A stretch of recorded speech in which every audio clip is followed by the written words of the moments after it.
We often hear nothing about North Korea for long periods, until there's a test related to its nuclear program. It's important to remember there are two kinds of tests. One is a nuclear weapons test, which is relatively rare, and the second is a missile test, which is much more common. But both are important because you need a reliable missile to deliver a nuclear weapon. North Korea already has both, and it's believed to be working on upgrades. It wants to make nuclear weapons that are more powerful than the ones that it currently has, and it wants a longer-range missile that could potentially travel thousands of miles and reach the United States. North Korea thinks it needs a nuclear weapon to protect itself, but the likelihood of actually using it is considered very low. Not zero, but very low.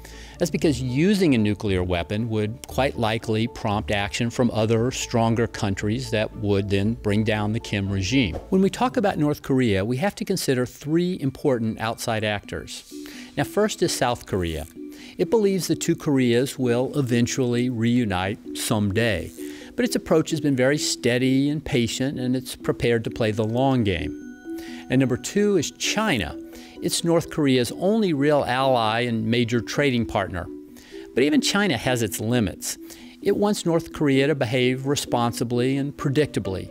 China's great fear is that North Korea could collapse and that millions of North Korean refugees could come streaming across the Chinese border. The third important player is the United States. The U.S. has been deeply involved since it fought alongside South Korea in the Korean War of 1950 to 53. But every time a new U.S. president comes into office, it raises questions about whether that policy might change.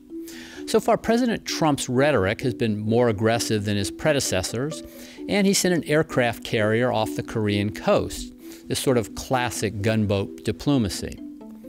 Most every U.S. president has had these moments of high tension over North Korea. But for more than 60 years, it's always settled down without the breakout of another war on the Korean peninsula.